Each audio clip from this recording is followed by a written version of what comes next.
Hello dear students, तो एक बार फिर से स्वागत है आप सभी का पैरामेडिकल के number 1 channel study with Ritesh में।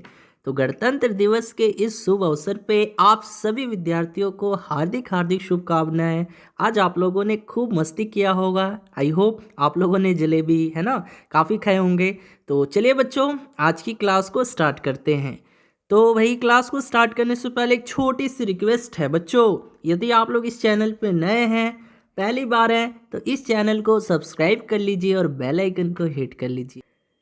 तो चलिए बच्चों, पहला क्वेश्चन है, किस वर्ष सर्वप्रथम नोबेल पुरस्कार दिए गए? आपको बताना है in which year first Nobel prizes were given. 1901 ईस्वी में, 1910 ईस्वी में, 1850 ईस्वी में या 1920 ईस्वी में? जल्दी से बताएंगे, प्रत्येक विद्यार्थी इस प्यारे से क्वेश्चन का जवाब देंगे। कई बार मैं बता चुका हूं कि नोबेल पुरस्कार जो है किन क्षेत्रों में दिया जाता है, इसकी शुरुआत कब हुई थी, है ना, सभी चीज मैं बता चुका हूं। तो जल्दी से बता दीजिए कि भैया नोबेल पुरस्कार जो है ये किस वर्ष सर्वप्रथम दिया गया। तो जी हाँ प्यारे मित्रों, यदि आप लोग जवाब दे रहे हैं 1901 ईस्वी में, जी हाँ 1901 ईस्वी में नोबेल पुरस्कार जो है सर्वप्रथम दिया गया था। ठीक है, अब देखिए ये पुरस्कार जो है ना, नोबेल पुरस्कार, ये जो नोबेल पुरस्कार आप लोग देख पा रहे हैं, है ना, ये स्वीडन के एक वैज्ञानिक थे जिनका नाम था अल्फ्रेड नोबेल, है ना। स्वीडन के एक वैज्ञानिक थे अल्फ्रेड नोबेल, उन्हीं की याद में ये पुरस्कार जो है बच्चों दिया जाता है। और इस पुरस्कार को सर्वप्रथम कब दिया गया? 1901 ईस्वी में दिया गया। और ये पुरस्कार कितने क्षेत्रों में दिया जाता है?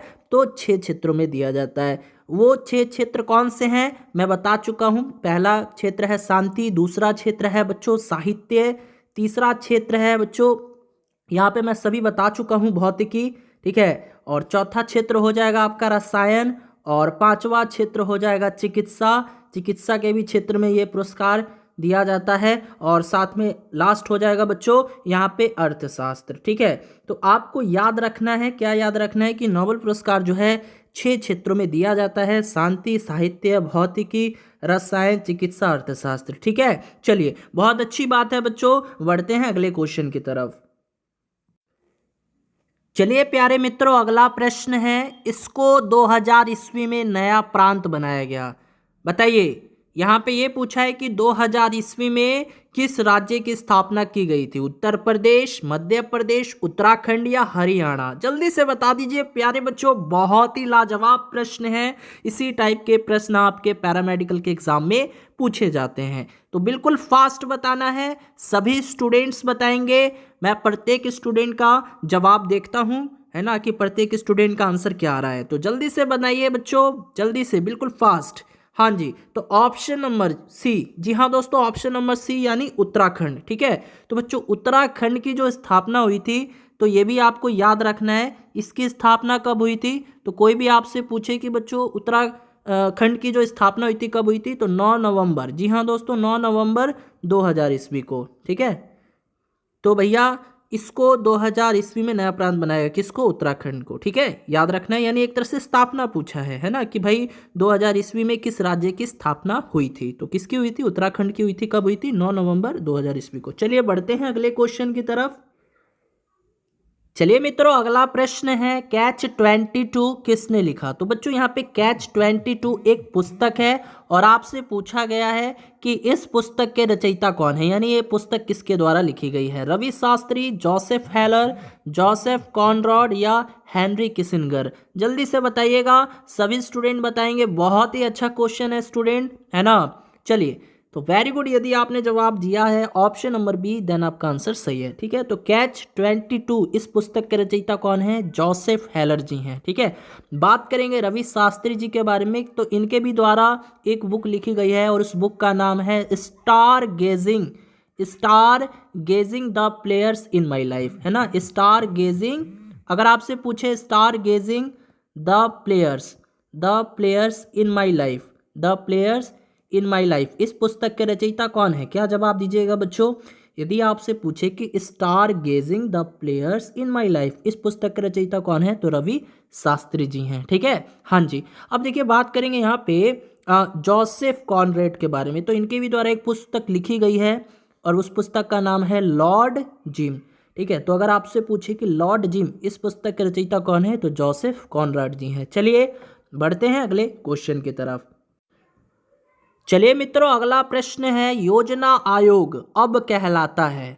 देखिए, योजना आयोग का नाम बदल दिया गया है। तो अब योजना आयोग किस नाम से जाना जाता है? नीति कमीशन, नीति समिति, या नीति आयोग, या नीति पैनल? जल्दी से बताइएगा बच्चों। योजना आयोग के बारे में पूछा गया है और योजना आयोग से संबंधित काफ़ी क्वेश्चंस पूछे गए हैं, और मैं वो सभी क्वेश्चन कौन कौन से पूछे गए थे मैं आपको बताऊंगा। तो पहले आप लोग ये बताइए कि योजना आयोग अब क्या कहलाता है। तो जी हाँ प्यारे मित्रों, योजना आयोग को अब हम लोग नीति आयोग के नाम से जानते हैं। तो ऑप्शन नंबर सी जो है आपके इस क्वेश्चन का राइट आंसर हो जाएगा। ठीक है। तो देखिए बच्चों, एक प्रश्न पूछा गया था कि योजना आयोग की स्थापना, है ना, ये प्रश्न आया है। अगर आप लोग प्रीवियस पेपर देखिएगा पैरामेडिकल का, तो ये क्वेश्चन मिल जाएगा कि योजना आयोग की स्थापना किस वर्ष हुई थी। तो किस वर्ष हुई थी बच्चों? 15 मार्च 1950। याद रखिएगा, डेट, मंथ और ईस्वी याद रखना है। 15 मार्च 1950 को योजना आयोग की स्थापना हुई थी। लेकिन फिलहाल अभी योजना आयोग का नाम बदल दिया गया है और क्या रख दिया गया है? नीति आयोग, है ना। और नीति आयोग की स्थापना कब की गई? यानी योजना आयोग को हटा दिया गया, हटाया क्या गया, नाम बदल दिया गया है, यानी अब नीति आयोग कर दिया गया है। तो इसका नाम कब बदला गया, यानी नीति आयोग की स्थापना कब हुई? तो ये भी याद रखना है, 1 जनवरी 2015 ईस्वी को। ठीक है। तो बस अगर आपसे ये पूछे कि योजना आयोग की स्थापना कब हुई, तो 15 मार्च 1950, और नीति आयोग की स्थापना कब हुई, तो 1 जनवरी 2015 को। ठीक है। चलिए अब देखिए, एक प्रश्न ये भी बन जाता है बच्चों यहाँ से कि योजना आयोग का अध्यक्ष कौन होता है? हाँ जी, योजना आयोग का अध्यक्ष बताइए। योजना आयोग का अध्यक्ष कौन होता है? योजना आयोग का अध्यक्ष कौन होता है? तो ये होते हैं देश के प्राइम मिनिस्टर, यानी प्रधानमंत्री, है ना बच्चों। चलिए बढ़ते हैं अगले क्वेश्चन की तरफ। चलिए मित्रों, अगला प्रश्न है, चार्ली हेब्डो नाम है एक फ्रांसीसी कार्टूनिस्ट का, साप्ताहिक का, या दैनिक का? जल्दी से बताना है। चार्ली हेब्डो, जी हाँ मित्रों, चार्ली हेब्डो। तो देखिए बच्चों, यहाँ पे चार्ली हेब्डो जो है ना, ये एक साप्ताहिक पत्रिका है। यह एक फ्रांस की साप्ताहिक क्या है? पत्रिका है ना। ये एक फ्रांस की साप्ताहिक पत्रिका है और इस पत्रिका में कार्टून, रिपोर्ट और विवाद और चुटकुले इत्यादि शामिल रहते हैं। तो जल्दी से बता दीजिए, यहाँ पे चार्ली हेब्डो नाम है किस चीज का? तो एक फ्रांसीसी साप्ताहिक पत्रिका का, यानी साप्ताहिक का, है ना। तो ऑप्शन नंबर सी जो है आपके इस क्वेश्चन का राइट आंसर हो जाएगा। ठीक है बच्चों, चलिए बढ़ते हैं अगले क्वेश्चन की तरफ। चलिए मित्रों, अगला प्रश्न आ जाता है कि भारत की पहली महिला कैबिनेट मंत्री कौन थी, यानी who was the first women cabinet minister of the India? जल्दी बताइए। डॉक्टर विजया लक्ष्मी पंडित जी, या राजकुमारी अमृत कौर, या डॉक्टर एनी बेसेंट, या शीला दीक्षित? जल्दी से बताइएगा, भारत की पहली महिला कैबिनेट मंत्री कौन थी? बिल्कुल फास्ट, पहली महिला कैबिनेट मंत्री के बारे में पूछा गया है। तो वेरी गुड स्टूडेंट, यदि आपने जवाब दिया है ऑप्शन नंबर बी, यानी राजकुमारी अमृत कौर। जी हाँ दोस्तों, राजकुमारी अमृत कौर ये भारत की पहली महिला कैबिनेट मंत्री थी। ठीक है। अब देखिए, यहाँ से बात करेंगे डॉक्टर विजया लक्ष्मी पंडित जी के बारे में, है ना, इनके बारे में बात करेंगे। तो ये संयुक्त राष्ट्रीय संघ की प्रथम महिला भारतीय राजदूत रही हैं, है ना। यदि आपसे पूछे बच्चों कि संयुक्त राष्ट्रीय संघ, यानी जिसको यूएनओ बोला जाता है, संयुक्त राष्ट्रीय संघ जिसको यूएनओ बोला जाता है ना, इसका शॉर्ट फॉर्म है यूएनओ, यूनाइटेड नेशन ऑर्गेनाइजेशन, है ना। तो अगर आपसे पूछे कि संयुक्त राष्ट्रीय संघ की प्रथम महिला भारतीय राजदूत कौन थी, तब क्या आंसर दीजिएगा? अगर आपसे पूछे कि संयुक्त राष्ट्रीय संघ की प्रथम महिला भारतीय राजदूत ये कौन थी, तो ये डॉक्टर विजया लक्ष्मी पंडित थी। और बात करें एनी बेसेंट के बारे में, तो इनसे रिलेटेड इसी बारे क्वेश्चन पूछा गया था बच्चों की होम रूल लीग की स्थापना किसने की थी? होम रूल लीग की स्थापना किसके द्वारा की गई थी? होम रूल लीग की स्थापना किसके द्वारा की गई थी बच्चों? तो ये किया गया था बच्चों डॉक्टर एनी बेसेंट और बाल गंगाधर तिलक जी के द्वारा। ठीक है, तो इसमें मेन जो नाम आता है वो डॉक्टर एनी बेसेंट जी का आता है। तो याद रखिएगा, होम रूल की स्थापना किसने की थी? डॉक्टर एनी बेसेंट के द्वारा किया गया था। चलिए मित्रों, अगला प्रश्न है, भारत के सशस्त्र बलों के सुप्रीम कमांडर कौन है? बताइए, who is the supreme commander of the armed force of India? जल्दी से बताना है, भारत के राष्ट्रपति, भारत के उपराष्ट्रपति, या भारत के प्रधानमंत्री, या भारत के रक्षा मंत्री? जल्दी से बताइएगा, भारत के सशस्त्र बलों के जो सुप्रीम कमांडर होते हैं वो कौन होते हैं? तो वो देश के राष्ट्रपति होते हैं, यानी भारत के राष्ट्रपति होते हैं। ठीक है, या प्रश्न इस प्रकार भी पूछा जा सकता है बच्चों कि तीनों सेनाओं के प्रधान कौन होते हैं? तीनों सेनाओं, है ना, तीनों सेनाएं होती है ना, Indian army, Indian air force, Indian navy, है ना। तो यहाँ पे तीनों सेनाओं का प्रधान कौन होता है? तो ये देश के राष्ट्रपति जी ही होते हैं। और राष्ट्रपति बनने के लिए उम्मीदवार की न्यूनतम आयु कितनी वर्ष होनी चाहिए? तो 35 वर्ष होनी चाहिए। और राष्ट्रपति का कार्यकाल कितना होता है बच्चों? 5 वर्ष का होता है। तो ये सभी इंपॉर्टेंट फैक्ट्स जो हैं आपको याद रखना है। चलिए एक और क्वेश्चन बताइए, राष्ट्रपति टॉपिक से है कि भाई यहाँ पे अगर मैं आपसे पूछूं कि लोकसभा के कितने सदस्य को राष्ट्रपति जो है मनोनीत करते हैं? जल्दी से बताइएगा, लोकसभा के कितने सदस्य को, बिल्कुल फास्ट बताना है, लोकसभा के कितने सदस्य को राष्ट्रपति मनोनीत करते हैं? बताइए, लोकसभा के कितने सदस्य को, लोकसभा के कितने सदस्य को राष्ट्रपति नॉमिनेट करते हैं? राष्ट्रपति मनोनीत करते हैं यानी नॉमिनेट करते हैं। तो कौन, कितने सदस्य होते हैं बच्चों लोकसभा के? कितने सदस्यों को? तो 2 सदस्यों को। और ये दोनों सदस्य एंग्लो इंडियन के होते हैं। ठीक है, चलिए बच्चों बढ़ते हैं अगले क्वेश्चन की तरफ। चलिए मित्रों, अगला प्रश्न है, भारत का सर्वोच्च नागरिक सम्मान इनमें से कौन सा है? यानी which of the following is the highest civilian honour of India? Bharat Ratna है, पद्म भूषण है, पद्मश्री है, या पद्म विभूषण है? जल्दी से बताइएगा, भारत का सर्वोच्च नागरिक सम्मान के बारे में यहाँ पूछा गया है, तो ये कौन सा हो जाएगा बच्चों? तो ये हो जाएगा आपका भारत रत्न। जी हाँ दोस्तों, भारत रत्न जो है ये भारत का सर्वोच्च नागरिक सम्मान माना जाता है। और भारत रत्न की स्थापना कब की गई? 1954 में। और 1954 में 3 लोगों को भारत रत्न से सम्मानित किया जाता है। और वो तीनों व्यक्ति कौन है? तो देखिए यहाँ पे तीनों व्यक्ति का नाम लिख लीजिएगा, पूछा जा सकता है। तो डॉक्टर सर्वपल्ली राधाकृष्णन, ठीक है, इनको भी मिला था, डॉक्टर सर्वपल्ली राधाकृष्णन जी को मिला था, सर सीवी रमन जी को मिला था, है ना। और उसके बाद सी राजा गोपालाचारी यानी चक्रवर्ती राजा गोपालाचारी जी को भी मिला था। ठीक है, तो याद रखना है, भारत रत्न की स्थापना 1954 में हुई थी और 1954 में 3 लोगों को भारत रत्न से नवाजा गया था। और भारत रत्न जो है ये भारत का सर्वोच्च सम्मान है और ये उस व्यक्ति को दिया जाता है जिसकी सामाजिक सेवाएं सर्वमान्य एवं उच्च स्तर की होती है। समझ में आ रहा है बच्चों? हाँ जी, बिल्कुल फास्ट रिप्लाई दीजिए। आप लोगों को समझ में आ रहा है ना? जीके का जितना भी क्वेश्चंस मैं आप लोगों को करवा रहा हूँ, आप लोग को समझ में आ रहा है ना बच्चों? कोई दिक्कत, कोई डाउट्स तो नहीं है?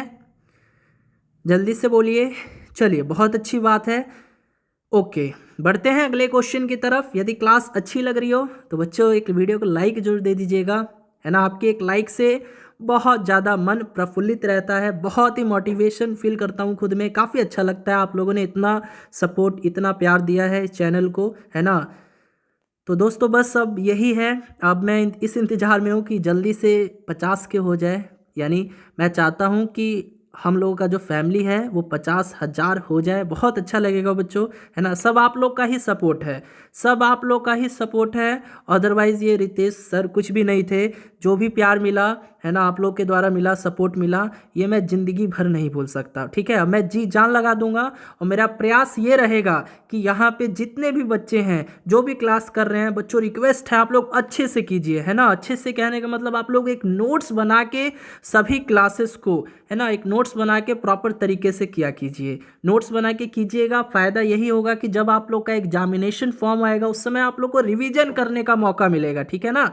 और एक चीज़ और, जब एग्ज़ाम आएगा ना, आपका एग्ज़ाम फॉर्म आ जाएगा तो उस समय भी यही क्वेश्चन रहेगा। क्वेश्चन में कहाँ से, देखिए अभी जितना पढ़ाई हो रहा है ना, अभी जो पढ़ लेगा बच्चा, बाद में भी जो क्लास होगा ना, यही सब क्वेश्चन करवाया जाएगा। ठीक है, कहीं भी पढ़िए ऐसा ही ऐसा क्वेश्चन देखने को मिलेगा आपको, प्रीवियस पेपर में भी यही क्वेश्चन मिलेगा। ठीक है, तो अभी से ही हम लोग क्यों ना अच्छा तैयारी करें, यानी एक नोट्स के माध्यम से अच्छे से पढ़ें। ठीक है, तो बच्चों जो भी क्लास होता है एक नोट्स बना के पढ़िए। जैसे मान लीजिए साइंस का क्लास मैं ले रहा हूँ, ठीक है, तो एक साइंस का अलग से कॉपी बना लीजिए, उसमें साइंस से रिलेटेड जितने भी प्रश्न करवाता हूँ सभी प्रश्नों को कीजिए।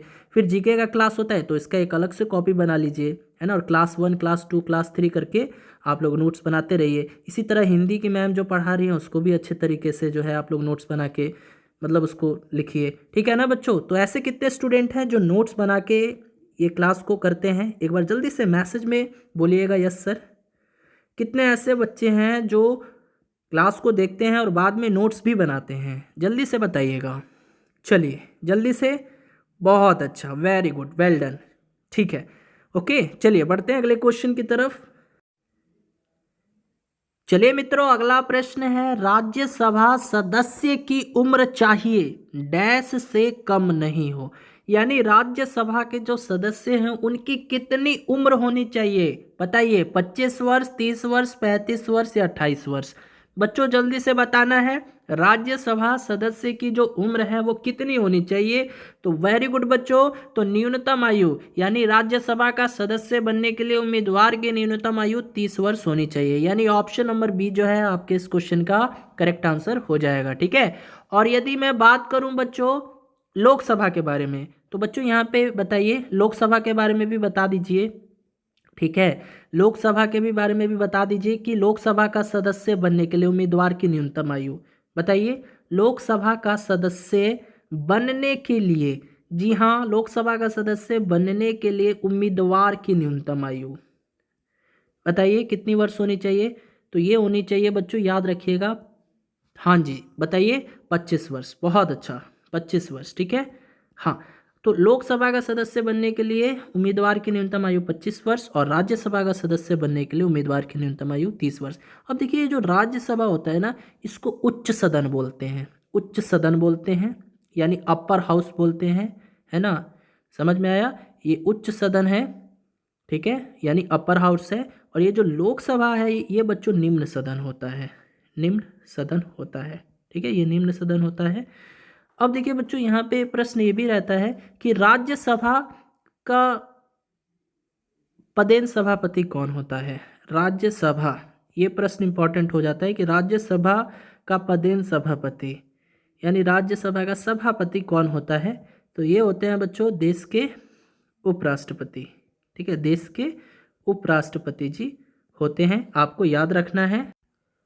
अब यदि मैं आपसे पूछूं बच्चों, यहाँ पे हम लोगों ने जाना कि राज्यसभा का पदेन सभापति कौन होता है, तो उपराष्ट्रपति। अगर मैं आपसे यही पूछूं कि लोकसभा जिसको निम्न सदन कहते हैं, तो लोकसभा का सभापति कौन होता है, बताइए। लोकसभा का सभापति, लोकसभा का सभापति कौन होता है, कौन होता है बच्चों।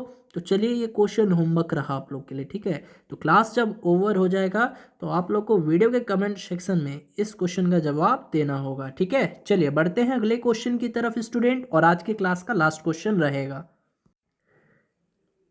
चलिए बच्चों, अगला प्रश्न है, केंद्र में मंत्रिमंडल मुख्य रूप से डैश के प्रति उत्तरदायी होते हैं, यानी the cabinet at the centre is mainly responsible to.